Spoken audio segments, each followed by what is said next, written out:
What is going on, everybody? Welcome into another episode of Caught Stealing, Fantasy Alarms Fantasy Baseball Podcast. And as you can see here, for those of you watching it visually right now, we got a full house here. We got a couple of guests. I'm Howard Bender. Colby Conway's here as well. And then coming in here hot, James Grande and Matt Selz as well. Colby, we are breaking down a draft today, the FSGA Champions League Draft. I'm in that league. Matt and James are on a. They share a team. They won one of the FSGA under leagues last season. They get promoted to this one here. So as we go around here, we'll go around the room, ask everybody how they're doing, and we'll start with Colby Conway. Colby, what's going on, man? How's everything going? Everything's going well over here. Excited to have James and Matt here with us, because especially with y'all being in the same draft together, it'll be interesting to see with both of y'all in that room, kind of the different strategies y'all had, the players you had, that maybe the players that you didn't pick, maybe that you missed on, the Pirates that you didn't draft, but we'll get into it all throughout. But glad to have everybody here this fine evening. Nice. James, how are you doing? I am doing great. Aaron Rodgers is not a Giant yet, so he can dream good so far. And Bobby Witt's hopefully safe, because in this draft, Howard, as you know, we had the first pick. We didn't take Garrett Cole, and we didn't take Shohei Ohtani. So we may or may not have taken a junior. So doing good. I like that. Yeah, Colby and I talked actually last week on the podcast. I'm fully in on Bobby Witt Jr. going number one overall, except for a league where it's daily roster moves and you can use Shohei Ohtani as both a hitter and a pitcher. If that's the case, he's easily the no-brainer number one, but cases do not need to be made for Bobby Witt Jr. In that top spot. I love him, and x-rays being negative on him getting hit in the hand is absolutely fantastic. Matt Selz, buddy, what's going on here? No more NASCAR for you. We don't even talk auto racing anymore with you. Let's talk a little baseball, man. How's it going? It's good. My kids are alive, which is how I started my first NASCAR hit on your radio show about 4 or 5 years ago. I just said, kids are alive. I'm good. Let's go. Kids are alive. They are. Let's go. Yeah, I mean, listen, for, those of you breeders out there, the two of you, Matt and James, you guys got kids. Enjoy that. Colby and I'll tell you. Colby, is there anything better than being a dink family? Double income, no kids? I don't know. I don't think so. More time for, quiet mock drafting, fantasy baseball season. I can set my lineup in the morning, just let the dogs out in the backyard. They kind of do their own thing, and you can finish doing what you're doing. So, nope, I like that hashtag dink life. There you go. My kids are school age, so they escape the house for 7.5 hours. So I get unadulterated silence in my house for 7.5 hours, which is, pretty nice. I would lock the doors and change the locks. I really would. You're on your own. James's kids are still young enough that he likes them still. That's true. I do quite a bit. I really do. Gotta say it. Breaking news. I do like my kids. Well, I mean, I've met Orion. I like him. I think he's a great little dude. Right? Thank you. I appreciate it. That's a reflection of his parents. That's a reflection of his mom. Absolutely. Yes. 100%. You and I get no credit in these conversations, James. None. I'm taking credit. I don't care what anyone say. Enjoy your tie and your mug and your pencil holder on Father's Day. That's what you got. And occasional mouse pads. Oh, and a mouse pad. Look at that. I got what do I have? I have a Father's Day card somewhere. That sounds appropriate. I actually think it right there. It fell off, but yeah. Not me and Colby. We don't got nothing. Although here, I'll throw this up here for James so that so Orion can look at the stream and get jealous on that. I got like a bunch of these, like I was sitting there at my CVS, right? And of course, like all the Pokemon stuff that comes in from the Fantasy Alarm show with Josh Wagner and Sham Blunt talking about it incessantly. Coop talking about it incessantly. I walked into my CVS and I saw they had like 6 of these packs sitting behind the counter. I was like, you know what? I'll just take them all. There it is. I'll just take them all. He's got to collect them all. That's the slogan. Catch them all. Got to No, catch no, them all. That's not Yeah. collect Catch them them all. Matt. That's Get it right. correct. That's true. I'm literally just going to take these. I should just box them up and send them because you guys, I still haven't sent you your rings for the FSGA. That's true. I don't know if you guys can see them over here in the corner, but there they are hanging out on the stream with you for your victory last year in the FSGA. I've got those rings, and I'll tell you what, James, I'll just send you all this stupid Pokemon stuff for Orion. And I broke all the packs. I didn't get anything big money-wise, so couple of $4 cards and some $6 cards in there, which he'll appreciate. His favorite card is like the bait. He's like, Dad, look, I got this cool basic energy. I'm like, awesome, dude. That's the spirit. That's a cool All right. one. We are not here to talk Pokemon. We are not here to talk kids. We're here to talk fantasy baseball. And what we're going to do for you here is we're going to break down this FSGA draft. So I'm going to pull the draft board up so that everybody out there who's watching us on YouTube, and we thank you all for watching us here on YouTube, please hit that like button. Maybe hit that subscribe button so you don't miss anything. You don't miss anything like James reporting on Donovan Mitchell tweeting. Or perhaps you're going to miss out on me or Colby doing a rogue show here, maybe some other videos that you might want to catch. So either way, love you that you're here. Appreciate that very, very much. If you're just downloading this podcast, you can see the draft board that I'm going to show right here for everybody. And that is at rtsports.com/live. 14 team, 5x5 roto. And the best part about this one here is that Selz-Grande were on one side picking first. I was on the other side picking 14th. And I think we bookended this draft, and I think that we pretty much crushed everybody. So as we look to this over here, first and foremost, we'll start with the kids picking number one overall. James and Matt, how'd the draft go for you guys? How is it working with a partner? Because a lot of people don't usually work with partners. And when some do, you see a lot of clashing in philosophies and stuff. How do you guys get along with making your picks? Well, I think it went pretty well. I think we both have come to an understanding where we used a lot of numbers and relied on a lot of numbers and trust the data more than anything else. If we liked a player, or disliked a player, I would tell Selz, no, I don't want to draft Reynaldo Lopez, Matt. No, I haven't wanted to draft Reynaldo Lopez for the last 6 rounds.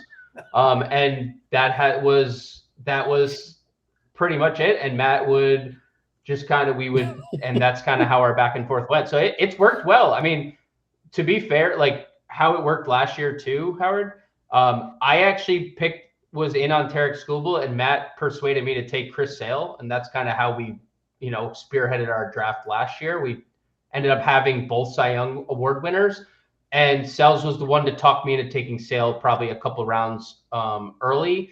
I think we reached on Tarek Skubal a couple rounds early as well. And sometimes when you both have convictions, I think it can work well. And that's kind of what we did this year. Yeah, in fairness, last year I was also helping him draft while on a phone call grocery shopping for most of the draft. So that was that was lovely. I was comparing bread prices while also talking about future Cy Young Award winners that we were going to draft. But this year, I think it went fair. I mean, he's joking a little bit about Reynaldo, but I do think there's a little bit of upside late with Reynaldo, so I'm going to bring it up again. But yeah, gotta get the last word in on you there, James. I think over the last, we've worked with each other long enough that we know kind of who each other likes and what we look for in baseball players, fantasy wise, and kind of how to construct fantasy rosters, especially in big leagues. So, the trick for us was making sure that we were either getting the position that we needed to that was maybe drying up because we knew we weren't going to pick for like another 30 picks. That was kind of the bigger thing for us, was focusing on where the tiers and the positions were throughout the draft. All right, Colby, you've had a chance to kind of study the draft board, see the strategies that were employed and stuff like that. Not necessarily just our teams here, but do you have like an overall thought on what you're seeing here? Players sliding in the draft, ADP risers potentially, people going a little pitching heavy versus hitting heavy. Any first glances for you? Yeah, I actually want to stay with this first pick in the draft here with James and Matt here. Was the plan to go 4 hitters early? Because I love the 4 that you got. You basically got yourself a good blend of power and speed. Basically, was that the plan to get power and speed in the first couple of rounds and around round 5, look to your ace? Because you got Imanaga and Lopez right there at the 5-6 turn. Imanaga is my SP1 in TGFBI. So I've fallen in that same boat with y'all of basically him being an SP1. So was that the plan to come 4 hitters early? And then how confident are you with Imanaga being your SP1 this year? Yeah, so we chatted a couple of times before the draft, and we decided on Bobby Witt, mainly because this is a weekly league, and you only get one Shohei, so you have to, either pitch him one week or hit him one week, and either way, you're going to lose a bunch of stats. And James correctly pointed out that in the years where Shohei has pitched, his stolen bases go down. So in that case, you're losing value on Shohei. So we just wanted to lock in the high average and the potential for, 35-35 or 40-40 with Bobby Witt. And then the interesting part is we started looking at like where the ADP was falling for the second and third round picks.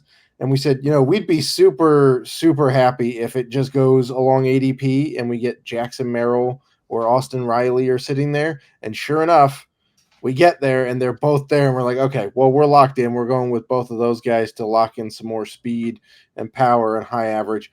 And James has been all over Brent Rooker this draft season.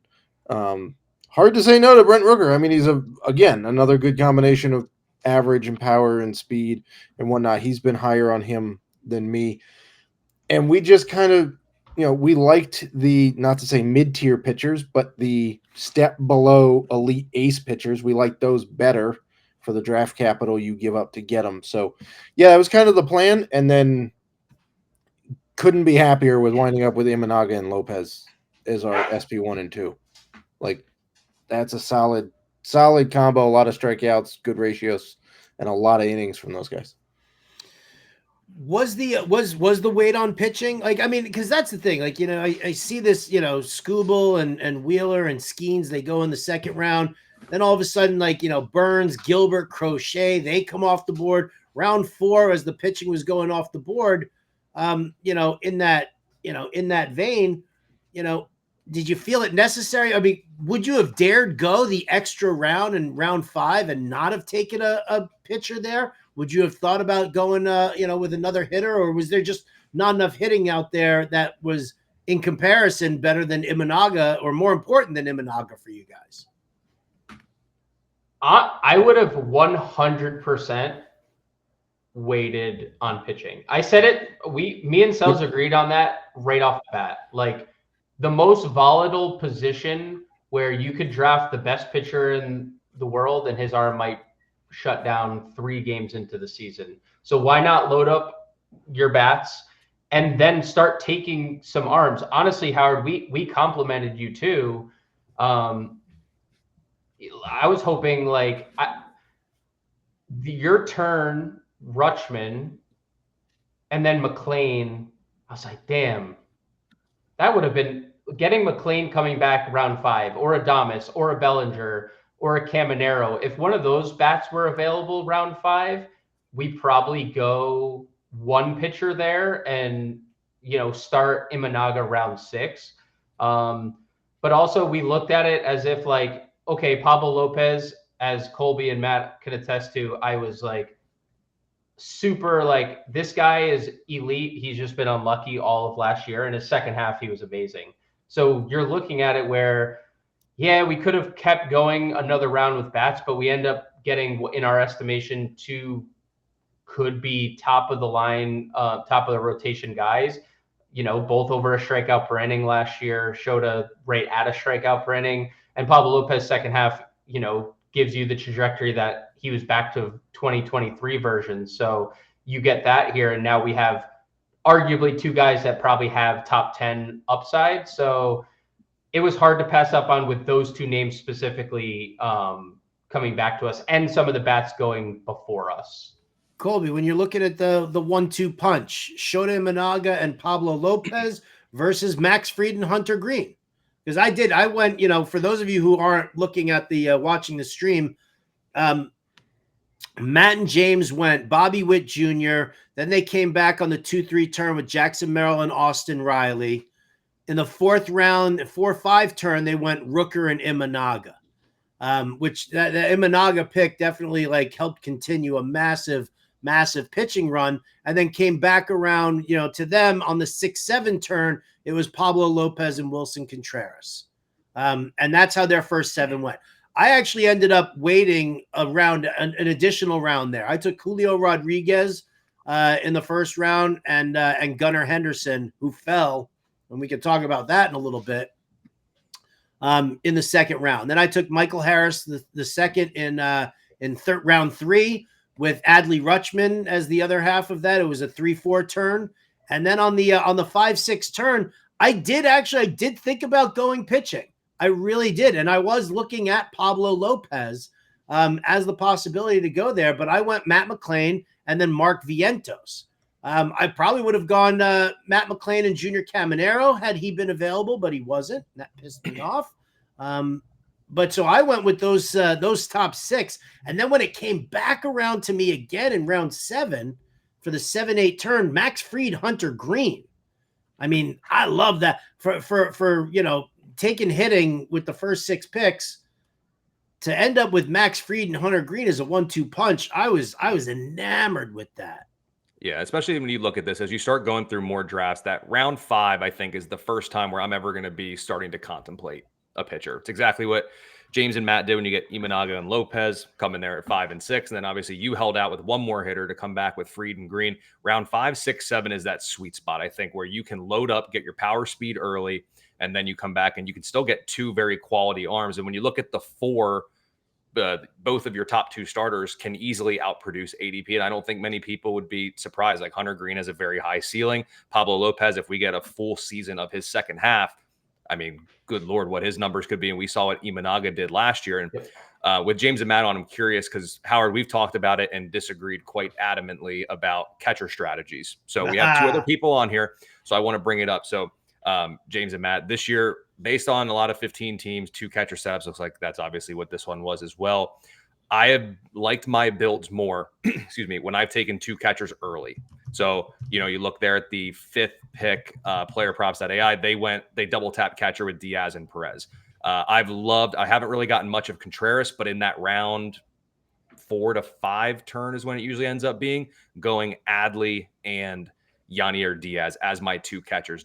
How do you guys think the team turned out for playerprops.ai going with the 2 catchers early? And are you pro double tapping catchers early, or do you find your builds without that strategy to be better this season? All right, before you guys answer that, I will say this. Colby, look at my team. I took Adley Rutschman in the 4th round, and then I took Tyler Stevenson in the 11th. That is the earliest I've ever taken a second catcher, and I did that for you. Just for you. You're only 1 foot in the door. You're just 1 foot in. You're half committed. I appreciate it. Talk to those 2 guys. Let's hear their catcher philosophies. If it jibes with you, I'm walking off this street. I like the 1 foot in the door approach. Yep. I like Howard's approach. I think the kind of anchor catcher approach, where if you want to get one of those top guys, catcher's the most, outside of pitching, it's just volatile in terms of offense. Getting a Rutschman or a Contreras like we both did feels very good, especially if Wilson Contreras returns to form and is healthy, especially when you look at all of his projections this year. He is projected to hit 20-plus home runs basically everywhere, 70-plus runs, 70-plus RBIs. You don't get a lot of catchers to do that. And then catcher 2, we might shuffle. We might have Connor Wong all year. It was kind of an pay homage to John and Pemba of Fantasy Alarm anyway that we took Connor Wong. But I like the 1 catcher and then punt to see what you got, because it's such a revolving door at the position anyway, with how many bad bats there are. That was the approach we went with last year. We had Langoliers as our primary catcher. He hit a bunch of home runs and then had a revolving door for the rest of the year. And we ended up with Austin Wells off of free agency late last year. So, and that's kind of how I view it. We're going to be able to find a catcher that takes a starting job. Like once the Pirates get rid of Joey Bart and Endy Rodriguez as your starter, he'll be available on free agency or so on and so forth. So I like the 1 foot in the door approach that Howard takes at catcher. Yeah, I would say as well, if you can get one elite catcher, the gap between the elite catchers and everybody else is bigger than the elite players at almost any other position. So getting one of them gives you big upside. I will say that had Logan O'Hoppe been there for our pick in round 12, we would have considered that as a second, because then you're getting about 1,300 at bats from 20 home run hitters at catcher. That's a pretty big deal. But getting Wong in the 17th round partly is homage to our buddy John and Pemba, but also because a handful of steals can really make a difference at the catcher spot. So that's some upside there. But I agree with Howard that I typically go one elite guy and then just kind of figure out the second catcher of the best that's left later in the draft. All right. Well, thanks for joining. I'm just going to talk to myself the rest of the way then. So that is what it is. But another position we talked about a lot is first base. And when I look at the draft here, y'all took Tristan Casas in the 9th round, and it was 3 full rounds after that another first baseman went. Was he the last first baseman in like that tier that y'all were looking at that you were comfortable with, or what kind of led to the Casas selection there? Because after that, it was, like I said, 3 full rounds to another first baseman went. And if you were doing a true homage to our good friend John and Pemba, you would have took Michael Toglia, but you didn't. You went with Casas. And that 13 batting average. I think Casas was, again, going back to what I was saying about how we were kind of managing tiers throughout, after round 5 or 6 or so. Casas, like we went to first base and we were like, oh, that's about the last guy we feel comfortable with being a starting first baseman for us. So we snagged him there, knowing that, the guys, Toglia, if he ever rounds into form, is great, but when's that going to happen? I don't know. The man plays in cores and hits more home runs out of cores than in cores. That's generally a problem. I was kind of thinking about Yandy was another guy we were kind of thinking about, but as a corner, probably not a starting first baseman. So yeah, that Casas was kind of the last guy on the list that we felt comfortable with being a starting, specific player for us. We wanted Vinny Paz. We did also, and he went in round 8. Yep. So that was our primary target from the point that after we take Contreras and Bybee, we wanted Pasquantino, but obviously he was not available. So. This was the first draft. I can't even remember the last time I waited as long as I did on first base. Like, and because I never do that, but it just with Gunnar Henderson slipping, right? Like I couldn't find in good conscience a reason to take Bryce Harper or Freddie Freeman or Pete Alonso or Matt Olson. Had they fallen to me, in round 3, I would have probably grabbed one of them there. I probably would have done that, overtaking Michael Harris or Adley Rutschman. I don't know which one would have suited my fancy, but then then you've got that from that it breaks, and you've got Casas, Christian Walker, Vinny Pasquantino, and Josh Naylor, and we see that they all went. I needed the pitching. I needed to attack the pitching there. I wasn't going to bump those guys up. I wasn't going to reach for one of them into that, that 5th or 6th round. And I figured, all right, let me just kind of let it go. And once those guys came off the board, after I went pitching and those 4 immediately came off the board, I was like, all right, there's no chance that I'm looking at a first baseman. In round 13, as that was happening, I did think, all right, maybe I'll just grab Michael Toglia. I'm not a Yandy Diaz guy, so I was never going to grab him. And then it was, and so I was like, screw it. And I just kind of earmarked Nathaniel Lowe as a guy who I was going to be able to get late. I wasn't really worried about anybody kind of sniping him. and it enabled me to focus on the rest of my team. But man, this is the first time I'm going in without like a major first baseman. I'm curious to see, if that, if I suffer later on in the draft. You guys will see as I'm scrolling down, I took Jake Cronenworth, who qualifies at first. I also took Rhys Hoskins, who, Rhys Hoskins, Michael Toglia, is there really much of a difference there? It's a garbage average and it's 25 home runs. So I figured I was kind of stable there. Do you guys usually, and we can just go around the room here, and we're in order right now. So we'll go me, we'll go James, we'll go Colby, we'll go Selz. You're the way you typically attack first base in a draft is what? Power. Well, yes, of course. Yes, you're going for power. Moron. Really? That's what we got from you? That's what we got from you? I don't have, I think this was one of the weaker first baseman classes we've had in a recent memory. So you waiting at first base, Rhys Hoskins hit home runs like every day this spring. Like you said, you're getting the same guy in round 25 as someone is potentially getting in rounds 13, 14, 15. So I think that's a viable approach. If the first base of old was there, yeah, I typically would draft. That would probably be one of my first 4 bats, but that's not the case this year. I'll go for home runs. I think that's good at first base. We tend to like that. So I love that. This crew that's a good one, Colby. I'll go. That's a good one. I'll add one. I'll go RBIs. I want RBI. Oh, let's go. guys. No, great in all pick. seriousness, though, I generally like to get one of the. We were talking about Matt Olson where we took Austin Riley. We just thought that the upside from Austin Riley was a little higher than that of Matt Olson, and then we kind of had forgotten about first for a little while, which is why it slipped all the way down to Casas for us.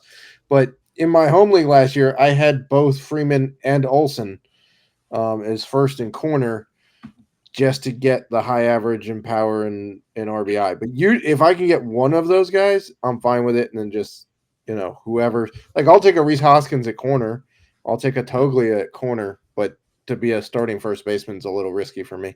Yeah, anything below Casas, I start to, the stomach turns a little bit. I get a little worrisome. And then it's at that point, you're just shooting for upside. And then you're going to have to almost take somebody later on. Like if you take Toglia, you're going to have to take a Hoskins or someone like that late because you kind of need a little bit of insurance there. But for me, I love first base in the second round.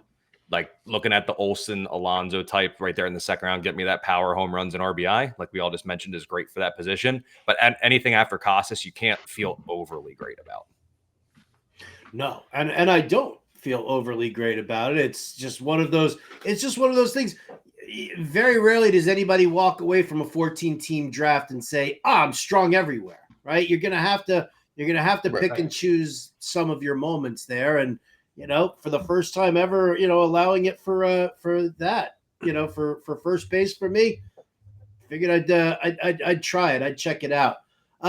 Looking around the room, obviously Gunnar Henderson, we could talk about that. The fact, warranted that he slips to 14th. I literally, and I'll say this, I took him in the second round specifically just to screw with ADP.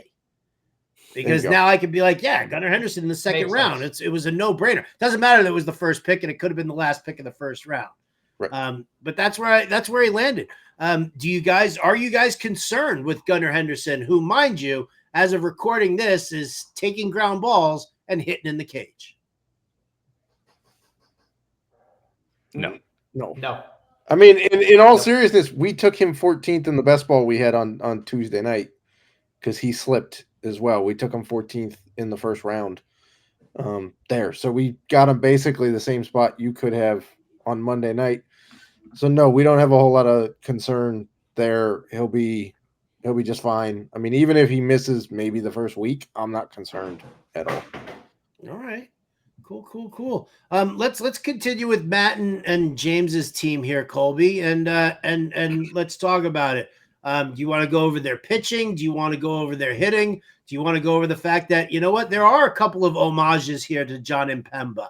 Luis Rengifo right? I mean, you do any DFS live stream with John, and there's a lefty on the mound against the Angels. Rengifo is a lock for him, as much as Connor Wong is as well. I'm trying to think of who else. Well, Cassis is a Red Sox, so Right. that definitely works.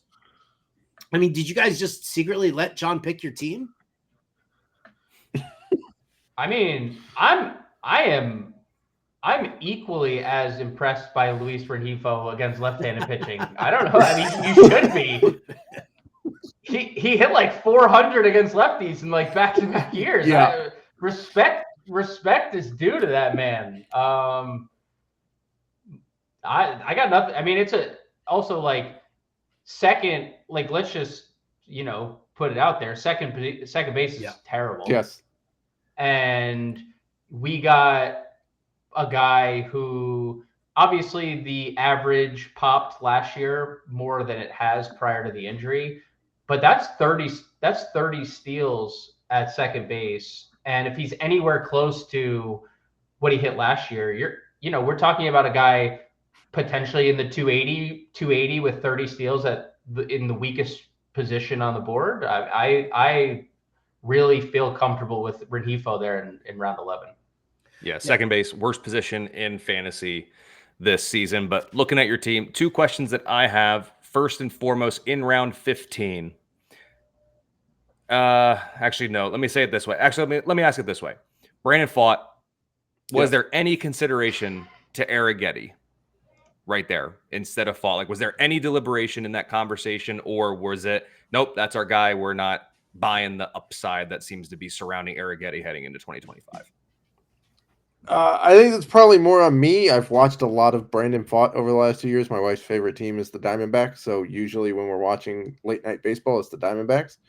And I just see more there than, yes, he's been inconsistent, but anybody you're taking at this point in the draft, you're dealing with inconsistency or unprovenness.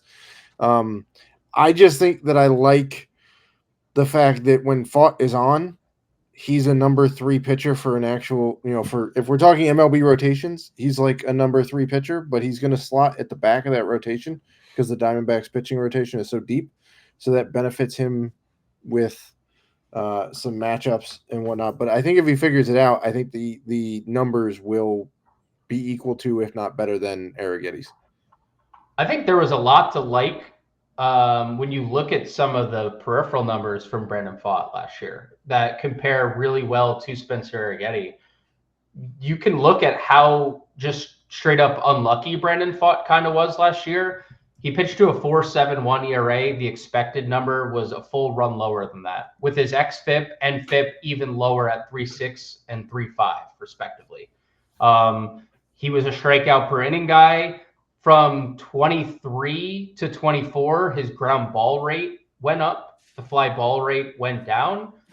So, like, there's a lot to like for someone who's going to fight for our money the way that Brandon Pfaadt will. So, I tried a little play on words there. It didn't work. It's okay. We'll move past it. But I think a lot of Dad. Yeah, listen, you wouldn't get it. But peripherally, I think there's a lot to like for Pfaadt to suggest that there's going to be a little more luck on his side this year. And then another position that always kind of generates a lot of interest in the strategy going into draft and how it turns out is those fickle relief pitchers. Y'all went with McGill and Finnegan there as your top 2 closers. Do you have enough saves between those two? Was the idea to get maybe McGill, who's kind of seen as like a top 10-ish closer, and get at least one top 10 guy, follow shortly thereafter? Or what was the plan of attack to make sure you had enough saves coming out of the draft? Yeah, exactly that. So first off, McGill was excellent. Probably didn't deserve to lose his job. He doesn't lose that job last year unless Devin Williams is your closer to return, right? Like, he was incredible prior to that. He's going to have another solid Milwaukee team, a lot of save opportunities. Once Finnegan re-signed there, I mean, that he was an all-star, didn't pitch obviously well in the second half, but there was 35 saves out of Kyle Finnegan last year. We could be talking about 2 30 saves guys And then we know how, like you mentioned, how fickle the position. Another position that I think is a very attackable on the waiver wire in a league that has the fab that it does. It's going to be super competitive, obviously, to acquire those guys. But again, with how many closers lose their jobs early or pitchers pitch their way into the ninth inning, and how many, I mean, there is so many situations around baseball that aren't defined. Even like, and Howard was pissed at us during the draft. And for those not watching, round 26, we took Tyler Holton. And Howard literally, what a dick move. Howard literally cursed at us What a dick during move. the draft. Who does that? Who steals your friend's handcuff for closing? Come on, what a dick move. Let me look. Yes, Howard, I asked you who your queue was, and I said, yes, I saw Tyler Holton on Howard's queue. I was in cahoots with the RT Sports staff to find out who was on your queue, and I took Tyler Holton. But Tyler Holton is probably the best relief pitcher on Detroit, and long term is. I mean, who knows what they do? They have 4 options at the end of the end of the bullpen, and Tyler Holton's probably going to start some games as an opener as well. But punting saves was kind of the approach after McGill and Finnegan, but I feel good knowing that that's at least 60 saves from those 2 guys alone. Yeah, one follow-up here is when I'm looking for saves, I'm looking for guys who don't have, like 3 other guys who are like them in the bullpen, right? Like Tyler Holton is kind of fighting for a role, right? There's nobody else in Washington's bullpen that's going to close. It's Kyle Finnegan. I'm also looking for teams that aren't expected to be in a pennant race where one blown save can make the difference and then your guy loses the gig. And then the last thing I look for is mediocre offenses, right? Everybody loves the teams that are going to go out and win 100 games. Okay, but if the Dodgers win 100 games, how many of those are going to be by 3 runs? They have the offense to go win games 8-1, 8-2. You're not going to get as many save chances as, Washington, who, they only won 70-something games last year. But Kyle Finnegan put up 38 saves because basically all of their wins, or half of their wins, were save situations. So, it's kind of like place kickers in the NFL. I want kickers on mediocre offenses because they can get to field goal range and get you the points. I want closers on mediocre offenses because they're going to win games, but they're going to be close. They're not going to blow people out. Yeah, we're dealing with a time here right now. This isn't like the late 90s where like you had 12 closers out there getting 40 plus saves. Correct. Right? You get so many situational managers who love to kind of mix and match. Like you guys were saying with, it's like Holton versus Foley. Holton's a better pitcher, yeah, but Holton, as the lefty, probably comes in the 7th inning in order, the tougher part of the lineup, So, I definitely kind of eyeball it that way, man. I wish that we were in a time where closers were a little bit more, automatic as it would be. But now every manager thinks that they can outthink the next guy and they play it that way. Let me ask you guys this. So, because, I was looking at you guys as far as like your save situation there. My save situation is also kind of in that realm also. I took Ryan Presley and Porter Hodge, cuffed them together, took Foley as a possibility. Would have taken Holton if you dicks didn't take him away from me. Just gotta make sure I say that again. Dicks. What was that? I didn't hear it the first 7 times. What was the? It's a bunch of dicks. He's really just trying to plug the sporting goods store. Right. Wait. There you go. It says dicks. All right. So like closing situation definitely was, a weakness. When you guys look at your team right now, what would you say is your biggest weakness? James, you go first. Biggest weakness. We're pretty perfect, so it's pretty tough to say.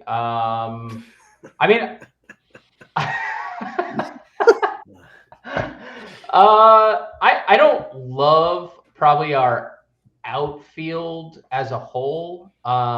It's really anchored, I would say, by Jackson Merrill taking a leap into like a stardom, because you roster 5 outfielders weekly, and I would say that's probably the place that we're lacking. I mean, especially the second half. We have some injury-prone mofo's in Byron Buxton, Conforto, and Chaz McCormick. Corpse McCormick last year.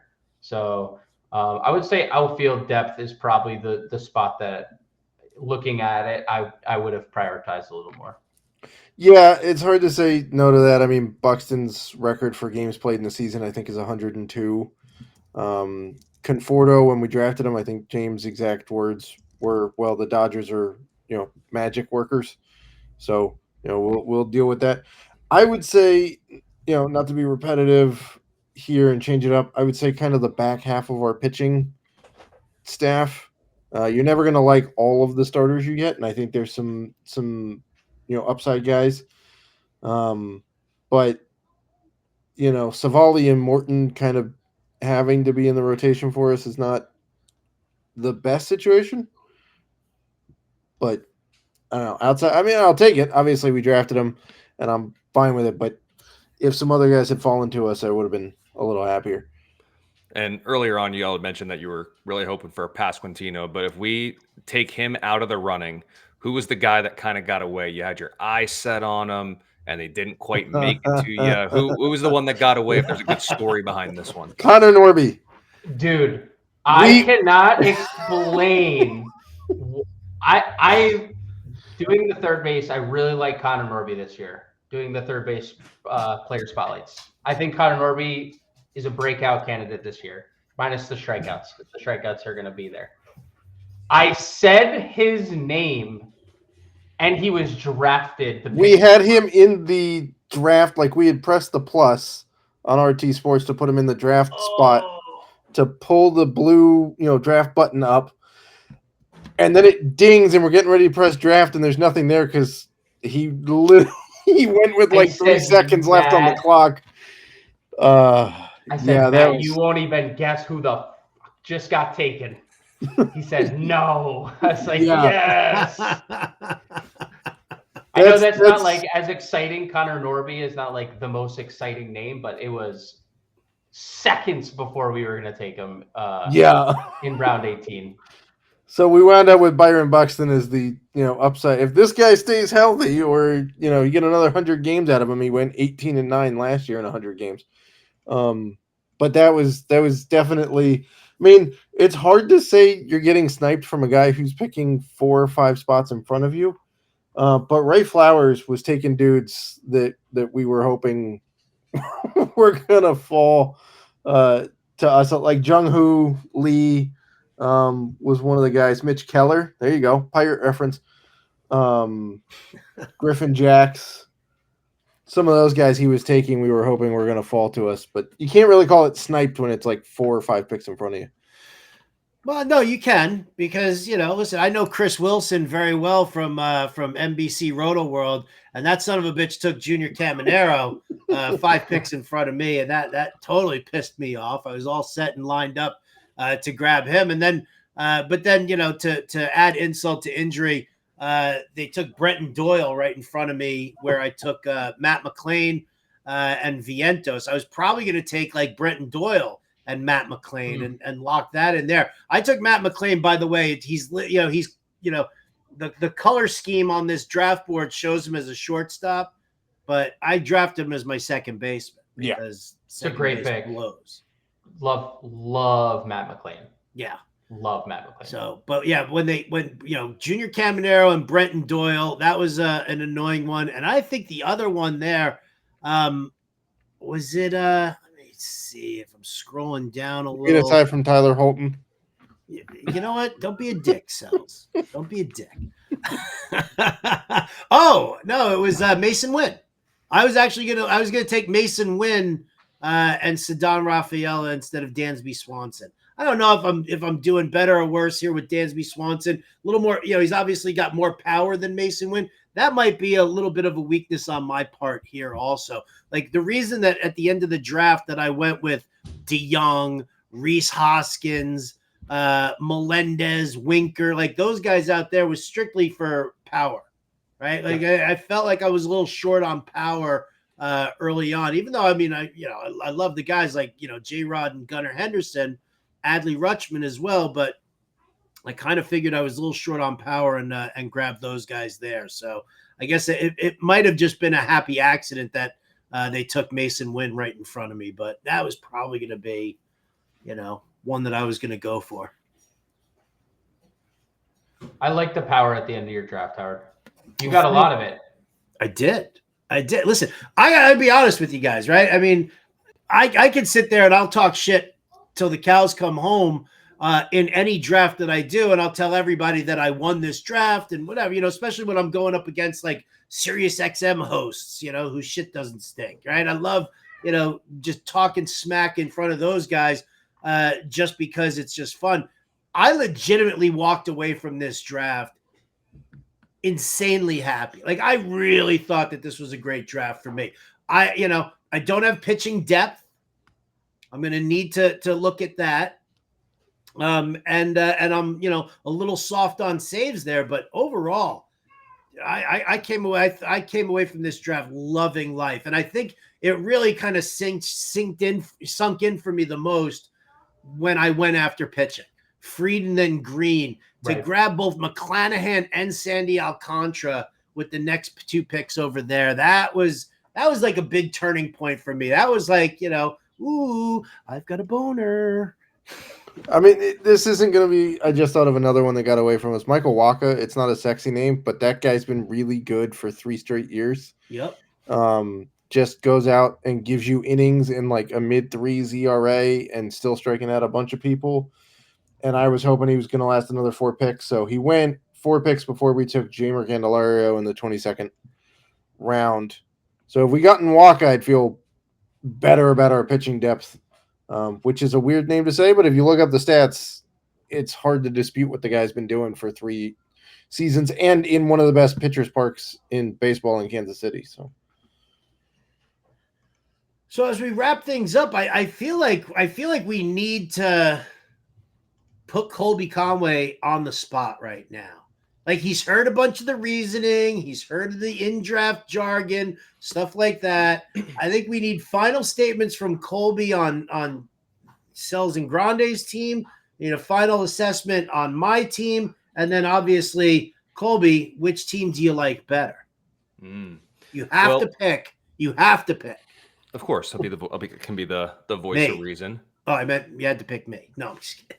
Yeah. No, I mean, I know how it goes around here. I know how it goes around these parts. But listen, I love what you two did, Matt and James. Like I've kind of had that same type build. 4 hitters early, lock in power speed. Look for my basically 2 starters anywhere from 5, 6, 7, 8 in those rounds there. And then honestly, same kind of mentality when it comes to the saves. I'm going to get one of the top 10 or 11 guys and then try to get somebody just outside the top 15 or so kind of at that position. You guys nailed that. And then I like what you did in the later rounds as well, taking some upside, hope for a healthy Buxton. And then you got some less exciting but innings eating arms there in the back for the rotation. So honestly, I like your team. I would play that one out. Howard also followed a pretty similar thing. Hitting early, get yourself some starters. You're a little light on saves, but you did get my guy Porter Hodge. So you definitely check some boxes there. Neither of you have any Pirates, which is going to be the biggest issue. And honestly, I think that's the biggest weakness of both your teams when you look at it. But looking at these teams, if I had to play this one out, and of course it's not one at the draft, but I would give my vote to the fellas picking first overall. I'll go with James and Matt, looking for a repeat here in 2025. Take it. Wow, that's as big a dick move as them taking Holton. That is just unbelievable. That is just unbelievable. This is the worst podcast ever right now. I really do kind of hope that we had live streamed the draft and then we picked Tyler Holton live in front of your face and then see what happens. Honestly, that would have been a good reaction. Oh yeah, that would you would have seen me. We would have throw clipped it something. for socials for sure. Yeah, I would have been pretty tilted at that. I was pretty tilted at that. I definitely called you guys every name in the book Yep. as that was going on. Through Did our I chat. cheat chat you guys also? Yes. You did. Yes, you did. Did I use eggplant emojis? Did I what did I do? Did I say did I call you a bunch of dicks? Yes, Yeah, I think bunch so. Of curse words. Good. Bunch of curse words. Multiple curse words. I know the title of this episode.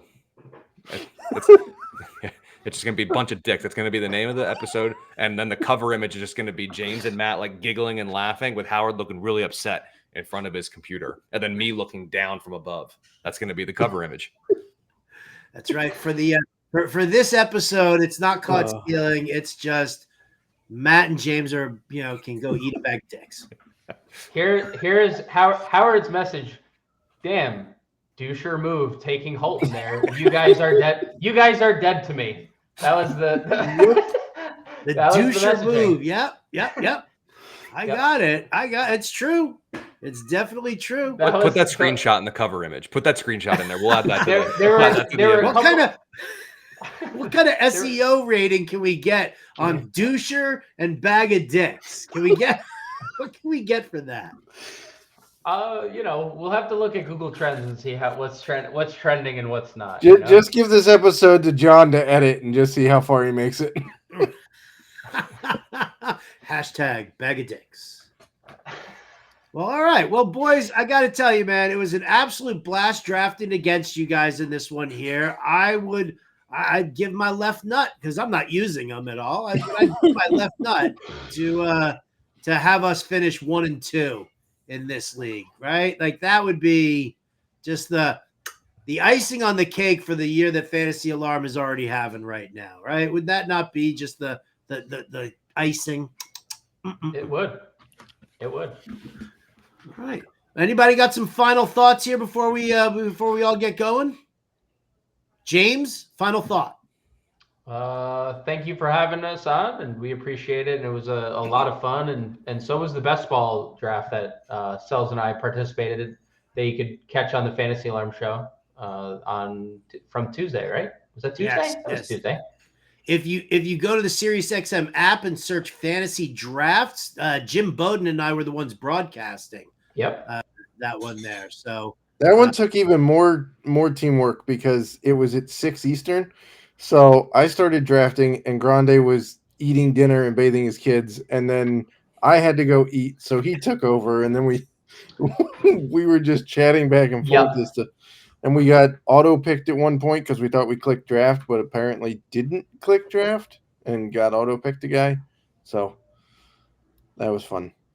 Maybe you should have been paying more attention to your work. I mean, it was Spencer Strider, so it's not the it's not the worst auto pick. It's Spencer Strider, but Colby, final thoughts. Yeah, Matt and James, thanks for joining. It was fun hanging out with you, dicks, and hopefully have you on sometime soon. Good one, Colby.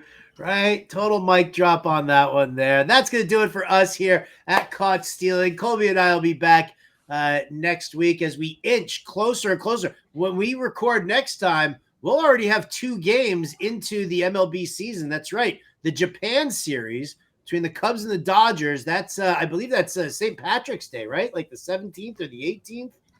I think so. I think it's like 4 days from today. I think the 16th and 17th. All right, there you go. So it'll be Sunday, Monday, and then Colby and I will be back, and we'll do some last-minute draft tips.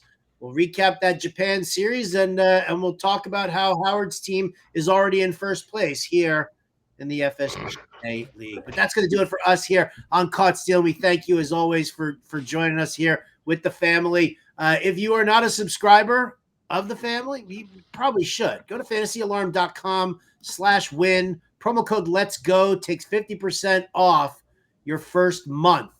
Do that. Play some NBA DFS with James and John and Pemba.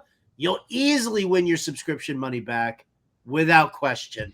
And then you can move on and check out the draft guide, the cheat sheet, and all the other stuff that we have to offer. For Colby Conway, James Grande, and Matt Selz, the 3 dicks, I'm Howard Bender. We'll catch you next time.